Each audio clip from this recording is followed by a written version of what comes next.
For this most cherished boon, birth after birth, let me render unflinching devotional service unto your 2 lotus feet. So this is a prayer in the Mukunda Mala Sutra, written by the Alvar, South Indian Alvar, King Kalushakar. So some of the Alvars were kings, like the guru of Ramanujacharya, Yamunacharya was a king also. Kalushakar is a king. And then there were some that were from Sudra class, and there was a woman, Goda Devi. So these Alvars are all pure devotees of Krishna. In fact, some lived contemporaneously with Krishna during his time.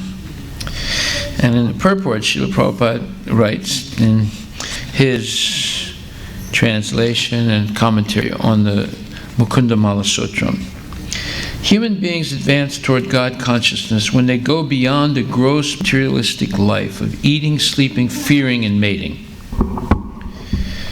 and begin to develop moral and ethical principles. These principles develop further into religious consciousness, leading to an imaginary conception of God without any practical realization of the truth. So, what he means is, in the beginning stages of spiritual life, people are usually impersonalist. And they think that the ultimate nature of God is impersonal, like a light or a force. And they want to merge into it. Therefore, they do not have practical realization of the truth. These stages of God consciousness are called religiosity, which promises material prosperity of various degrees. So, there is karma, there's jnana, and there's yoga. And above that is bhakti, pure devotion.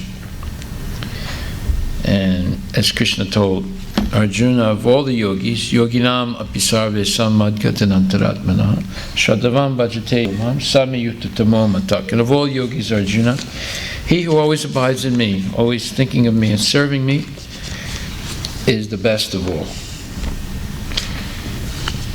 So, this is Krishna's opinion after explaining all the different types of yoga. Astanga yoga, or mystical yoga, jnana yoga, and then karma yoga. And he says that of all these yogas, the Bhakti Yogi is the best. He's the most intimately united with me with yoga and is the highest of all. That is my opinion. And in the purport, Prabhupada says, the culmination of all kinds of yoga practices lies in Bhakti Yoga. All other yogas are but means to come to the point of Bhakti in Bhakti Yoga. Yoga actually means Bhakti Yoga. All other yogas are progressions toward the destination of Bhakti Yoga. From the beginning of Bhakti Yoga, Karma Yoga, to the end of Bhakti Yoga is a long way to self-realization. Karma Yoga without fruitive results is the beginning of this path. When Karma Yoga increases in knowledge and renunciation, the stage is called Jnana Yoga. When Jnana Yoga increases in meditation on the Super Soul by different physical processes and the mind is on Him, it is called Astanga Yoga. And when one surpasses the Astanga Yoga and comes to the point of the Supreme Personality Godhead, Krishna, it is called Bhakti Yoga, the culmination. Factually, Bhakti Yoga is the ultimate goal, but to analyze Bhakti Yoga minutely, one has to understand these other yogas. The yogi who is progressive is therefore on the true path of eternal good fortune. One who sticks to a particular point and does not make further progress is called by that particular name. Karma Yogi, Jnana Yogi, or Dhyana Yogi, Raja Yogi, Hatha Yogi, etc. If one is fortunate enough to come to the point of Bhakti Yoga, it is to be understood that he has surpassed all other yogas. Therefore, to become Krishna conscious is the highest stage of yoga. Just as when we speak of Himalayan, We refer to the world's highest mountains, of which the highest peak, Mount Everest, is considered to be the culmination. It is by great fortune that one comes to Krishna consciousness on the path of Bhakti Yoga to become well situated according to the Vedic direction. The ideal yogi concentrates his attention on Krishna, who is called Shyam Sundara, who is as beautifully colored as a cloud, whose lotus-like face is as effulgent as the sun, whose dress is brilliant with jewels, and whose body is flower garlanded. Illuminating all sides is his gorgeous luster, which is called the Brahma Jyoti. He incarnates in different forms such as Rama, Nrsimha, and Krishna, the Supreme Personality of Godhead, and he descends like a human being as the son of Mother Yasoda, and he is known as Krishna Govinda and Vasudeva. He is the perfect child, husband, friend, and master, and he is full with all opulences and transcendental qualities. If one remains fully conscious of these features of the Lord, he is called the highest yogi. This stage of highest perfection in yoga can be attained only by bhakti yoga, as is confirmed in all Vedic literatures.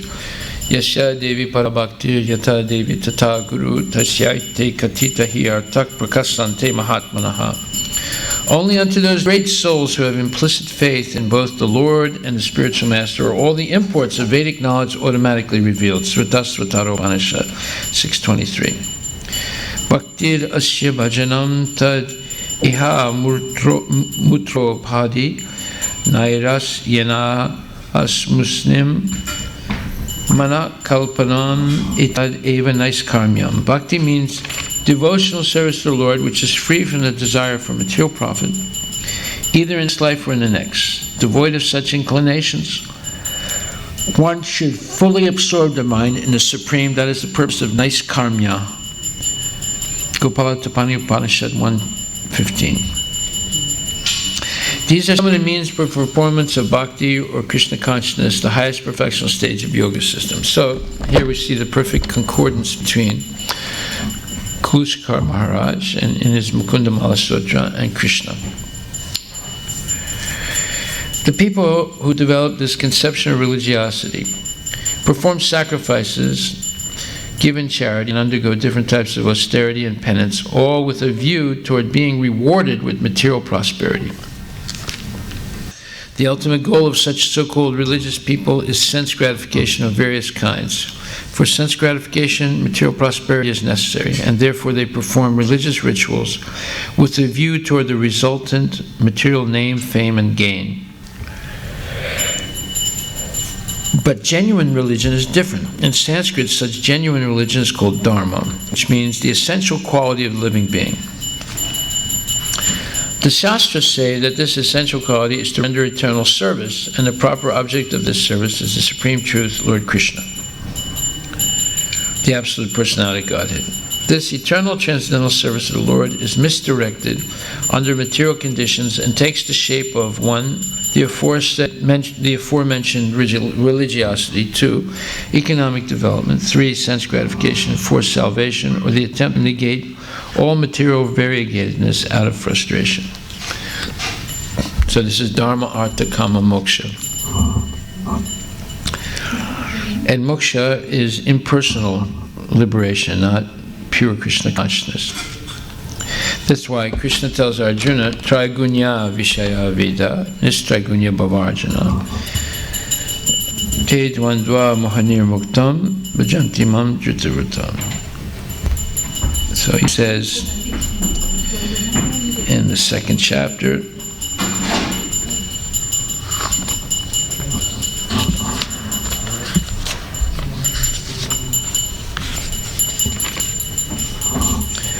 he says, Nirdvandva Nityasattvasto Niryogasima Atmavan. The Vedas deal mainly with the subject of the 3 modes of material nature, O Arjuna. Become transcendental to these 3 modes. Be free from all dualities and from all anxieties for gain and safety, and be established in the self. So, basically saying that rise above the Vedas because they deal mainly with the 3 modes of material nature. That is, the varnas and the ashramas. And all the varnas and ashramas are influenced by the modes of material nature. Of course, By regulating one's activity through the varnas and ashramas, one can rise above, gradually, the influence of the modes of material nature. But one must rise above, that's the whole point. And eventually one rises above dualities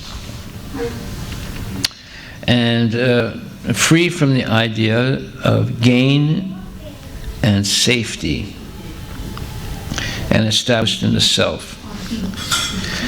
So in the purport, Prabhupada says, all material activities involve actions and reactions in the three modes of material nature. They are meant for fruitive results, which cause bondage in the material world. The Vedas deal mostly with fruitive activities to gradually elevate the general public from the field of sense gratification to a position on the transcendental plane. Arjuna, as a student and friend of Lord Krishna, is advised to raise himself to the transcendental position of Vedanta philosophy, where, in the beginning, there is Brahma Jigyasa, or questions on the supreme transcendence. All the living entities who are in the material world are struggling very hard for existence. For them, the Lord, after creation of the material world, gave the Vedic wisdom advising how to live and get rid of the material entanglement. When the activities for sense gratification, namely the karma kanda of chapter, are finished, then the chance for spiritual realization is offered in the form of the Upanishads, which are part of different Vedas, as the Bhagavad Gita is a part of the fifth Veda, namely the Mahabharata. The Upanishads mark the beginning of transcendental life. As long as the material body exists, there are actions and reactions in the material modes. One has to learn tolerance in the face of dualities, such as happiness and distress, or cold and warmth, and by tolerating such dualities, become free from anxieties regarding gain and loss. This transcendental position is achieved in full Krishna consciousness, where one is fully dependent on the goodwill of Krishna. So, basically, King Kushikar is saying the same thing here. He's drawing a contrast between religion for self-interest and pure and genuine religious activity. And he's explaining what the real definition of dharma is. Dharma is the essential quality of the living entity. And what is that? That's to render eternal service to the Supreme Absolute Truth, Lord Krishna. And that's free from mundane religiosity, economic development, and the pursuit of sense gratification and impersonal liberation. Genuine religion, however, does not culminate in either economic development, sense gratification, or salvation. The perfection of religion is to attain complete satisfaction of the spirit soul, and this is accomplished by rendering devotional service to the Lord, who is beyond the perception of the material senses. When the living being directs his eternal service attitude toward the eternal Supreme Being, such service can never be hampered by any sort of material hindrance. Such transcendental service is above even salvation, and therefore it certainly does not aim at any kind of material reward in the shape of name, fame, or gain. So here we see that the bhakti begins after liberation. Bhakti is not subject to the modes of material nature. It begins after liberation. One who engages in the transcendental loving service to the Supreme Being automatically attains detachment from material name, fame, and gain, which are aspired for only by those who do not understand that this name, fame, and gain are merely shadows of the real thing. Material name, fame, and gain are only perverted reflections of the substance. Jai Shri Radha Nilamadava Ki Jai. Ma Om Vishnu Padaya Krishna Vasta Bhutri Srimati Bhaktivinoda Sattva Namaste Saraswati Devi Gurumani Vichani Vichari. So there's such a thing as shadow and substance. Shadow and substance, which Prabhupada talks about in the introduction also of the Bhagavad Gita. So the shadow is the material world in which everything is perverted. You do not see clearly. the relationship with Krishna. And the substance is Krishna,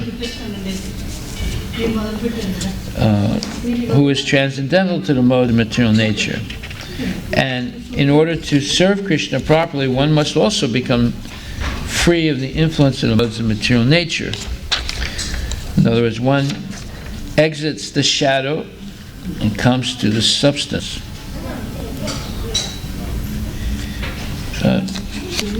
But it's definitely talking about it in the commentary to King Kalushakar's fifth now in the introduction of Bhagavad Gita verse of the Mukundamala Sutram. Let me just look for another minute here.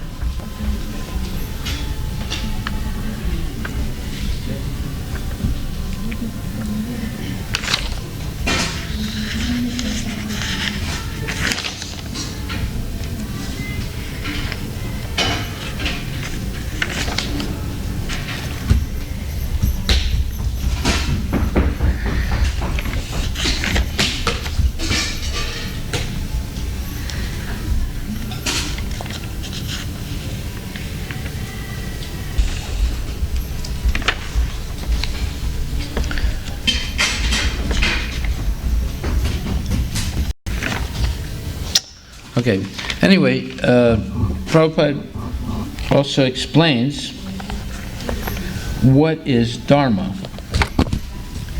He says the English word religion is a little different from Sanatan Dharma. Religion conveys the idea of faith, and faith may change. One may have faith in a particular process, and he may change this faith and adopt another. But Sanatan Dharma refers to that activity which cannot be changed. For instance, liquidity cannot be taken from water, nor can heat be taken from fire.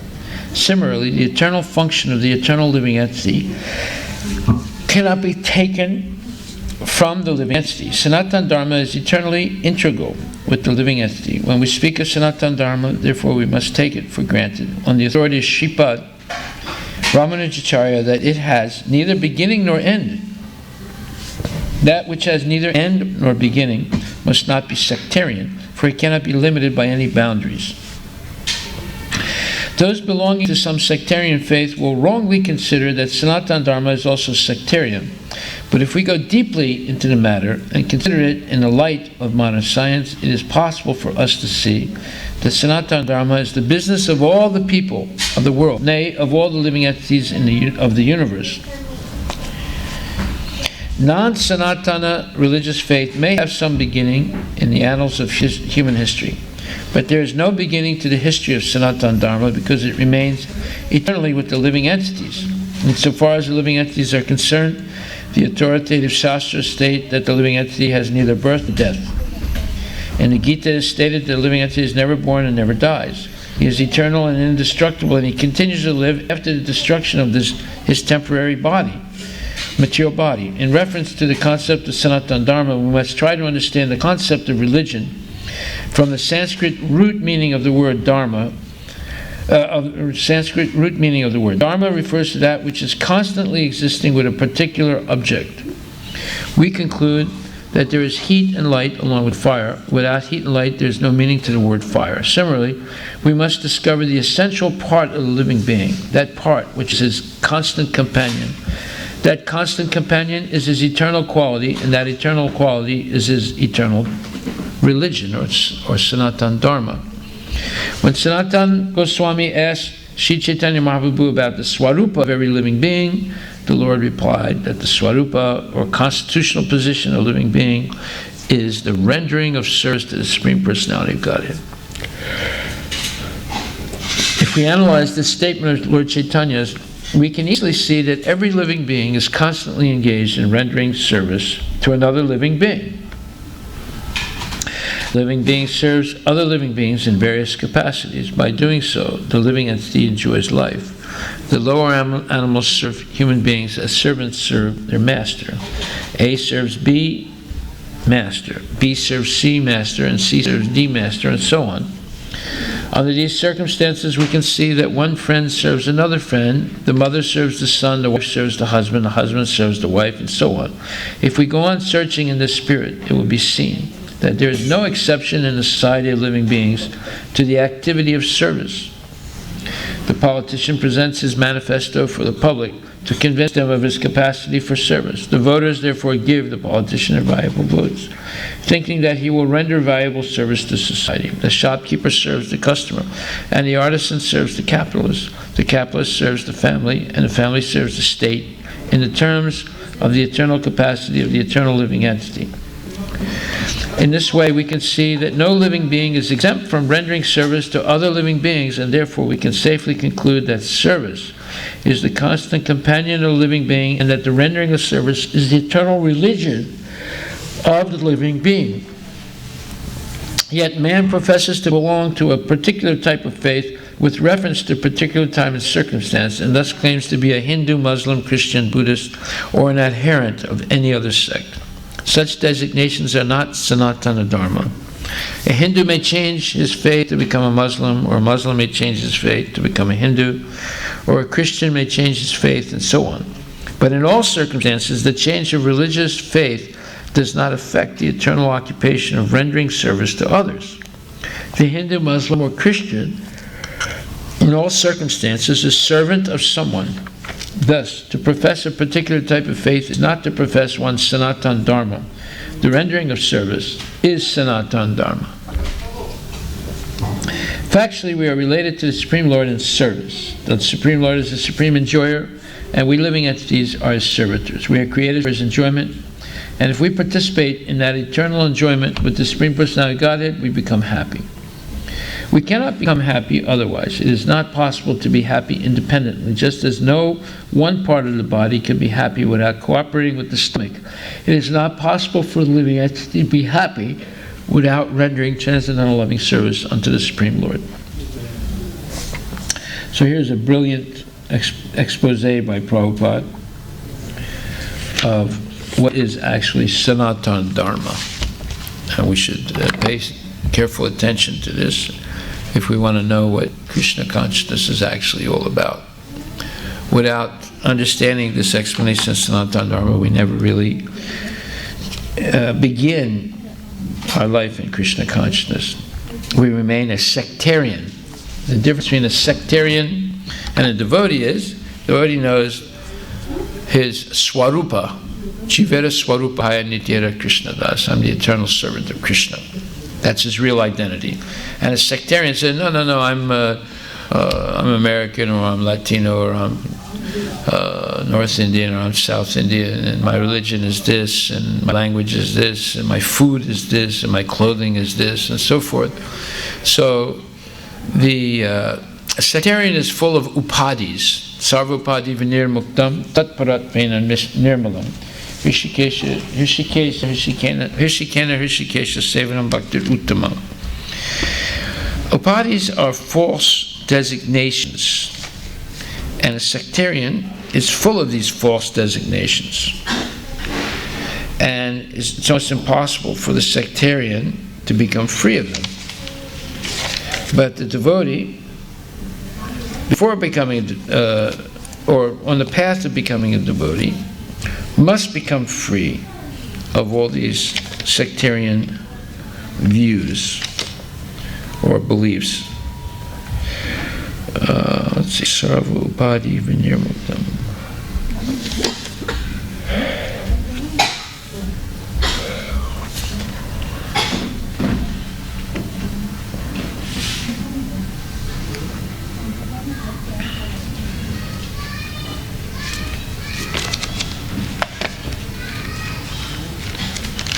Yes, Sarvapadi Vinirmuktam Tatparat Vena Nirmalam Hrishikena Hrishikesha Sevanam Bhakti Uchyate.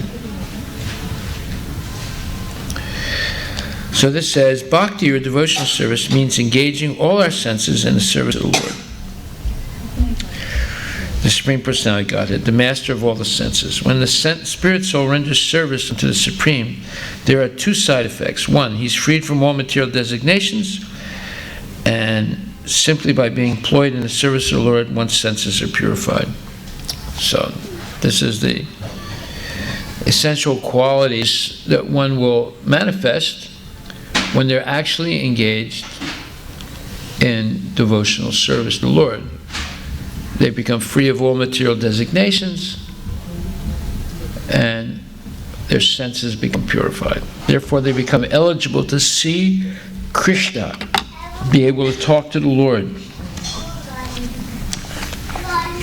So, aspiring for name, fame, and gain are merely shadows of the real thing. Material nature, fame, and gain are only perverted reflections of the substance, the name, fame, and opulences of the Lord. Therefore, so we see people in this world are striving for name, fame, and gain, but that's only the perverted reflection of the real name, fame, and gain that belongs to Krishna. So instead of trying to be Krishna's competitor, we should become Krishna's cooperator.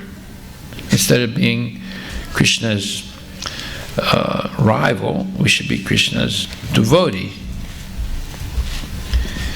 And therefore, everything in the material world is corrupted. So the concept of religion is corrupted. Therefore, Prabhupada just went through 3 pages to explain what is actual Sanatana Dharma as opposed to mundane religion. So one who engages in the transcendental loving service of the Supreme Being automatically attains detachment from material name, fame, and gain. So there's a verse, Bhaktir Parisana Bhava, Bhaktir, another very interesting verse.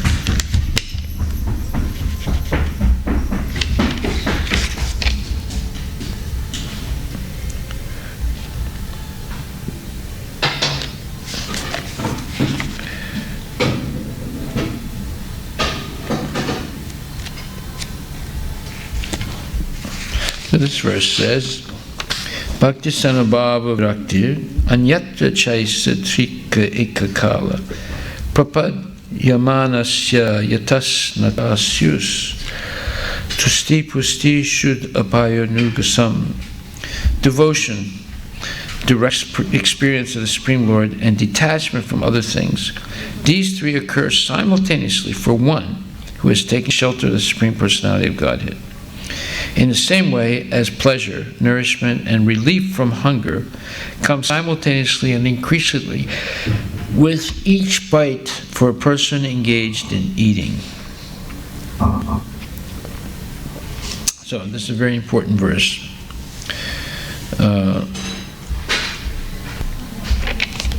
Just as when a person eats, they feel tusti, satisfaction, pusti, nourishment, shut, apaya, eradication of hunger. Therefore, when one engages in devotional service, they experience devotion, direct experience of the Supreme Lord, and detachment from other things. This happens simultaneously for one who has taken shelter of the Supreme Lord. And then in this other verse it says that Sarvapadi Muktam Tat Paratmena Nirmalam Rishi Kena Rishikesha Sevanam Bhaktir Uchyate. So when one engages in pure devotional service, there's 2 side effects. One is freed from all material designations, and simply by engaging in the service of the Lord, one's senses are purified. And over here it says, one becomes satisfied. One becomes detached from other things, has direct experience of the Supreme Lord, and is engaged in devotion. So they have 2 verses that are very closely related for someone. The symptoms, to explain the symptoms of someone who is engaged in pure devotional service. The purpose of performing real religion is to attain attachment for hearing and chanting the messages of the kingdom of God. So this is the point. Attaining real attachment for hearing about Krishna. So that brings up another misyati. So satam prasanga mamavirya samido Bhavanti hit karna rasayanaptata.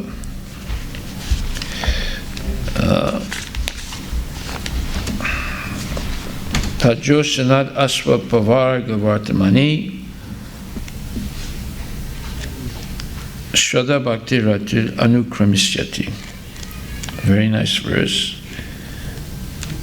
It says, in the association of pure devotees, discussion of the pastimes and activities of Supreme Personality God is very pleasing and satisfying to the ear and heart. By cultivating such knowledge, one gradually becomes advanced on the path of liberation, and therefore he is freed from his attraction. And therefore he is freed, and his attraction becomes fixed. Then real devotion and devotional service begins. So, this hearing, it says that the purpose of performing real religion is to attain attachment for hearing and chanting the messages of the kingdom of God. So that's why the room is empty right now, except for Kumar Prabhu, because he has a genuine attachment for hearing about the personality of Godhead, Krishna. Materialistic people are attracted to ordinary newspapers on account of their lack of spiritual consciousness. Real religion develops this spiritual consciousness and also attachment for the messages of God, without which all labor in the performance of religious rites is only a waste of time.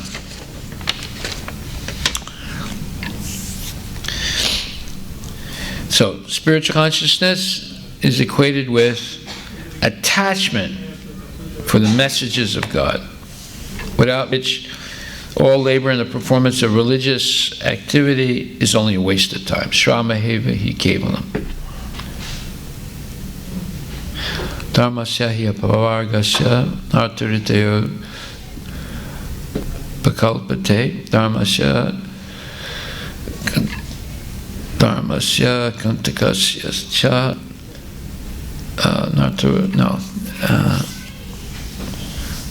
Dharmasvanstitak pumsa visvaksena katasya yat yada yati ratim shrama evahi kevalam.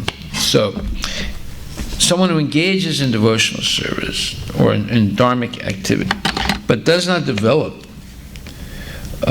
a genuine attraction to engaging in service and hearing about Krishna, he simply wastes his time.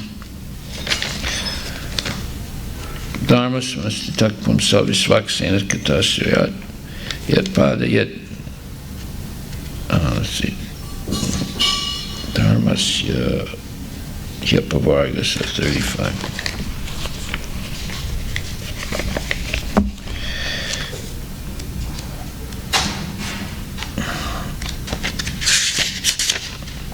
Dharmasya Hyapavargasya Narta Ritaya Pakalpate Nartasya Dharmakantasya. No. Dharma samustitak pumsa visvaksena katasya yat pada yat yadira tim shama evahi kevalam. So, 1 second, I didn't find that verse. Dharma samastita. Dharma samastita. Dharma samastita pumsa. Okay. This verse says, let me get the exact translation. Dharma svanestitak pumsa visvaksena katasuyat nat padayat yadiratim shama evi kevalam. The occupational activities a man performs according to his own position are only so much useless labor if they do not provoke attraction for the message of the personality of Godhead. There you go. And this is what Prabhupada is saying in this purport. Real religion develops the spiritual consciousness and also attachment for the messages of God, without which all labor in the performance of religious rites is only a waste of time and energy. Therefore, one should not practice religion with the aim of improving one's economic welfare, nor should one use any wealth for sense gratification, nor should the frustration of one's plans for sense gratification lead one to aspire for salvation or liberation from material conditions. Instead of indulging in sense gratification of different grades with the fruits of one's labor. One should work just to maintain the body and soul together with the aim of inquiring into the ultimate aims and objects of life. In other words, one should inquire into the absolute truth. This brings up another verse, very important verse. Karmasya nendriya pritir labo bhavate something, let's see.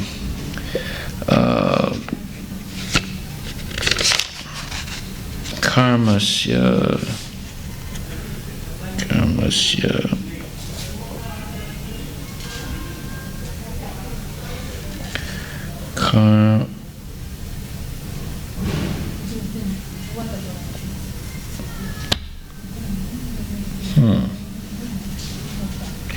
Karmasya nendriya pritir labo jivita yavata. No, nartasya kamana. Okay, I'm sorry. Nartasya.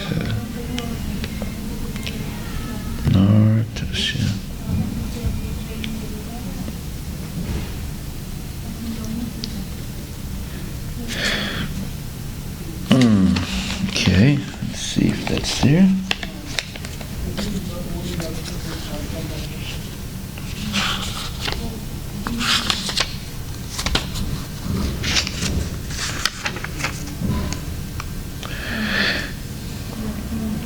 All occupational engagements are certainly meant for ultimate liberation. They should never be performed for material gain. Furthermore, according to sages, one who is engaged in the ultimate occupational service should never use material gain to cultivate sense gratification. So, here we are. Made there 1, 2, 3, 4, 5 verses that mimic what Prabhupada is saying here. Instead of indulging in sense gratification in different grades with the fruits of one labor, one should work just to maintain the body and soul together with the aim of inquiring into the ultimate aims and objects of life. In other words, one should inquire into the absolute truth. The absolute truth is realized in 3 phases, namely, the impersonal Brahman, the localized Paramatma, and the Supreme Personality of Godhead. A person who attains the highest stage of spiritual realization of the Supreme Personality of Godhead, automatically prays, as King Kalushakar does here. Only one who renders devotional service to the Lord can attain this stage of indifference to the false and temporary assets of material nature. Such devotional service is not a mental concoction of depraved persons, but is an actual process of God realization, characterized by full cognizance and detachment, and based on the Vedic literature. So-called devotional practices that have no reference to the rules and regulations set down in such books of Vedic literature as the Shruti and the Smriti, the Puranas and the Pancharatras are not bona fide. The self-realized souls advise us to reject such pseudo-devotional practices which simply create a disturbance on the path of spiritual realization. Only by sincerely engaging in the service of the Lord according to the injunctions of Scripture can one gradually become a qualified devotee of the Lord, and it does not matter whether it takes many repetitions of birth and death, life after life. Hari Bol, Srila Prabhupada Ki Jai. So, let's write this down.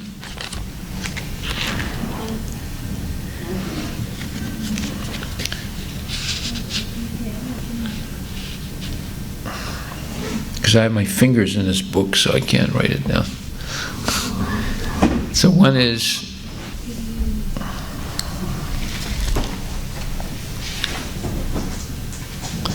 you have a pen? Srimad Bhagavatam 129.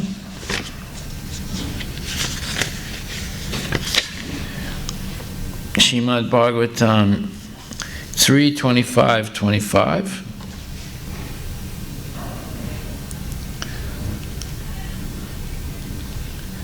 Srimad Bhagavatam 11:242.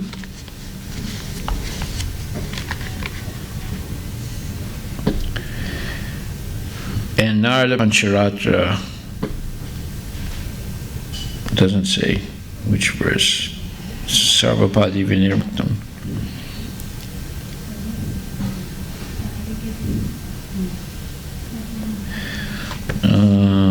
me see if we quoted, I think I might have quoted one more. What is that, 160? Oh yeah.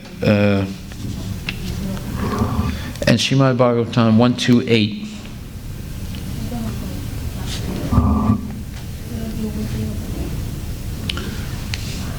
Okay, so I'm going to write that down myself.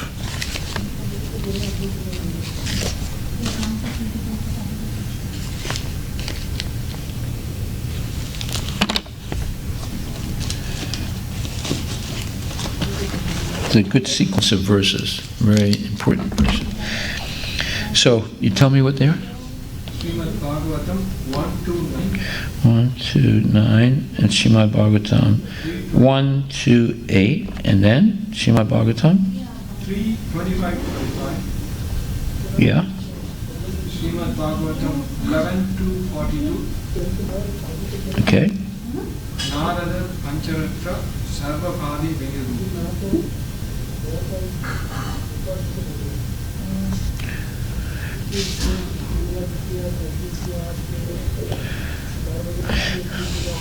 Good. Haribol. Jai Srila Prabhupada. If you know these verses, they're very good verses for preaching. And this fifth mantra of the Mukundamala Sutra is full of nectar. You know, he says, "Oh my Lord, I have no attachment for religiosity." That means following religion for mundane benefit, or for accumulating wealth, or for enjoying sense gratification.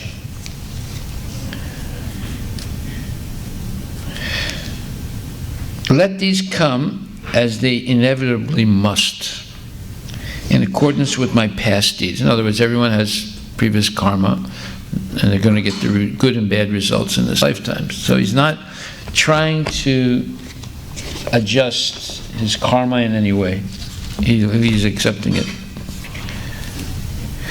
And he's not going to follow religion, as Lord Chaitanya said, "Nadanam, najanam, nasundarim, kavitam ba jagadishikamai, mama jambani jambanisware, babatat bhakti rahitukitre." He's not following religion in order to make some material profit, to have name and fame.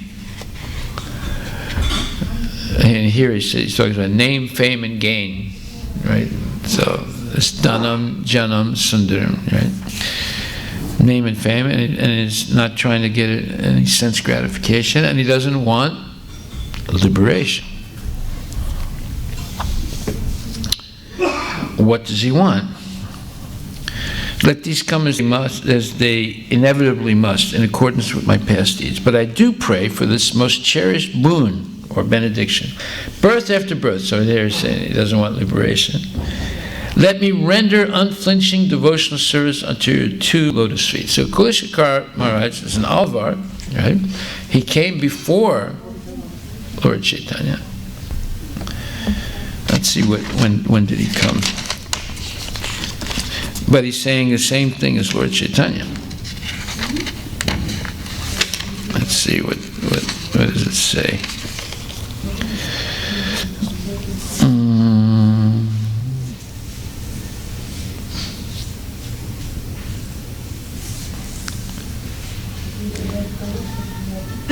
So Ramanuja came in the 11th century.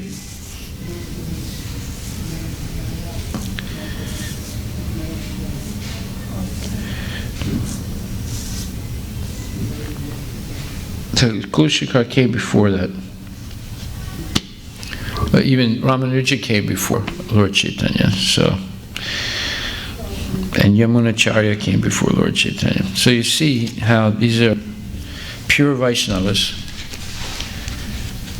And he says, but I do pray for that most cherished boon, birth after birth. Let me render unflinching devotional service unto your two lotus feet. That's it.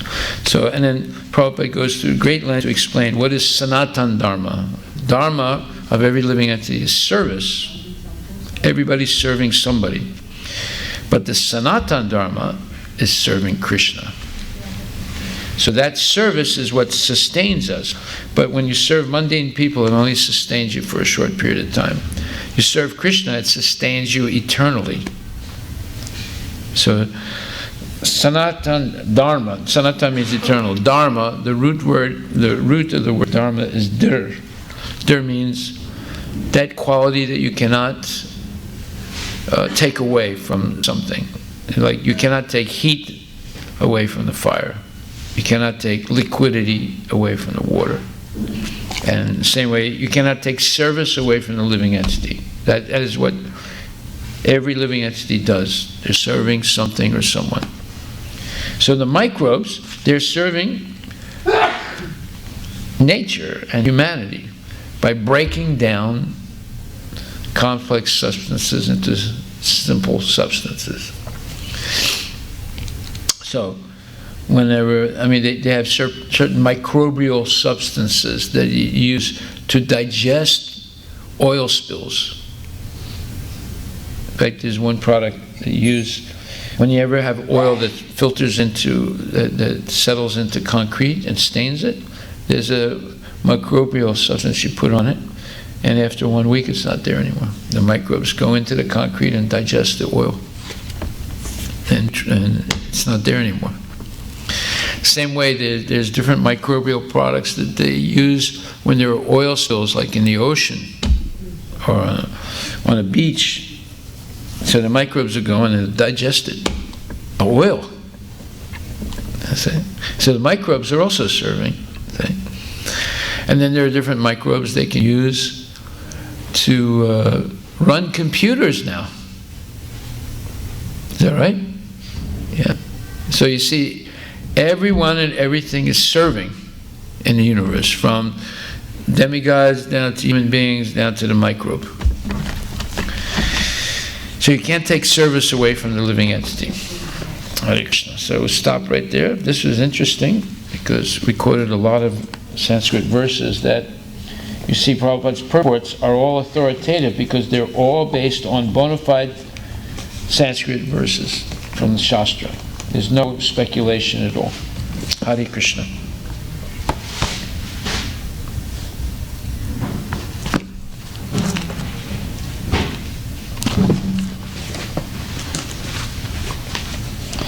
And also, we saw how the Vaishnava Sampradaya, whether Sri Sampradaya or Gaudiya Sampradaya, they're perfectly aligned. There's no difference in the philosophy. Although some people claim there is, but they're ignorant people, they don't understand anything. There's absolutely no difference in the philosophy.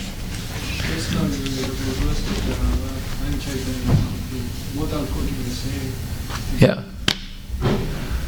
Exactly the same thing. Hare Krishna.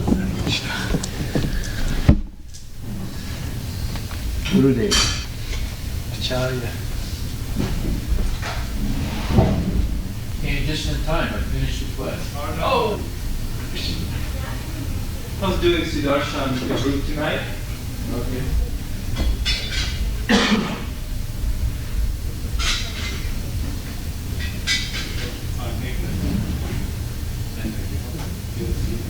I will wait till you.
What?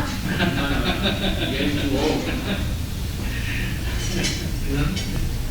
Mama. takes 45 years to grow up for many. Actually it takes 60 years.